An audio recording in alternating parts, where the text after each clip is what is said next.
എന്നും പോലീസ് പറയുന്നു.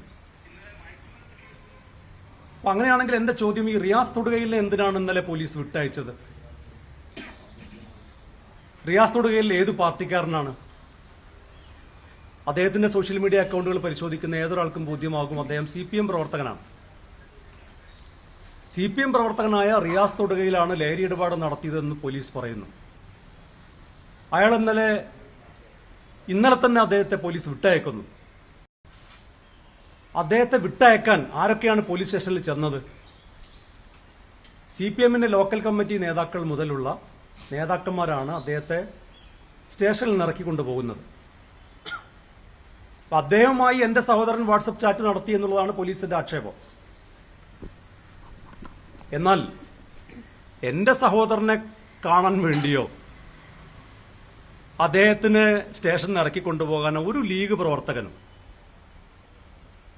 കുന്നമംഗലം പോലീസ് സ്റ്റേഷനിൽ പോയിട്ടില്ല. നിങ്ങൾക്കത് അന്വേഷിക്കാം. എന്റെ വീടിന്റെ ഒരു 3 കിലോമീറ്ററിനുള്ളിലാണ് കുന്നമംഗലം പോലീസ് സ്റ്റേഷൻ. ഞാൻ ആ പരിസരത്തേക്ക് പോയിട്ടില്ല. കാരണം അദ്ദേഹം ഒരു ക്രൈം ചെയ്തിട്ടുണ്ട് എങ്കിൽ അതിനുള്ള ശിക്ഷ കിട്ടണം. അതിനകത്ത് യാതൊരു നിലക്കുമുള്ള ഇടപെടൽ നടത്താൻ ഞാൻ ആഗ്രഹിക്കുന്നില്ല. ഞാൻ എൻ്റെ മാതാപിതാക്കളുമായി സംസാരിച്ചു.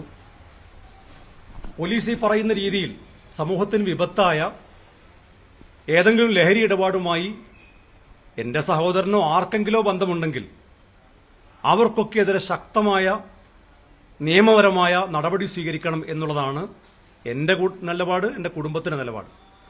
ഈ കുടുംബത്തിന്റെ നിലപാട് എന്ന് കൂടി പറയാനുള്ള കാരണം ഞാൻ മാതാപിതാക്കളുമായി സംസാരിച്ചതിന്റെ കൂടി അടിസ്ഥാനത്തിലാണ് ഞാനിത് പറയുന്നത്.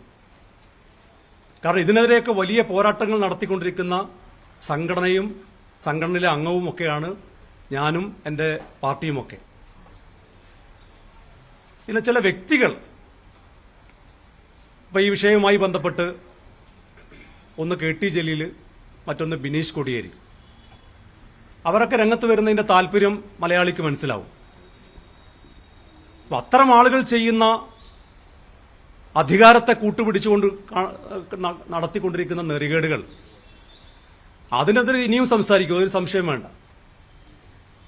കുടുംബത്തിലെ ഏതെങ്കിലും വ്യക്തികൾ എന്തെങ്കിലും തെറ്റ് ചെയ്തു എന്നൊക്കെ ചൂണ്ടിക്കാണിച്ചിട്ട് ഞങ്ങളുടെയൊക്കെ വായടപ്പിക്കാം എന്നാരെങ്കിലും വിചാരിക്കുന്നുണ്ടെങ്കിൽ അത് നടക്കാൻ പോകുന്നില്ല.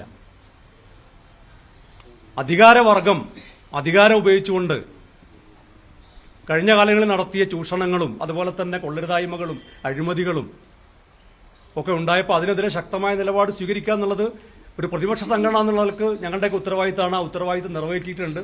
അത് ഇനിയും ചെയ്യും എന്ന കാര്യത്തിൽ യാതൊരു സംശയവുമില്ല.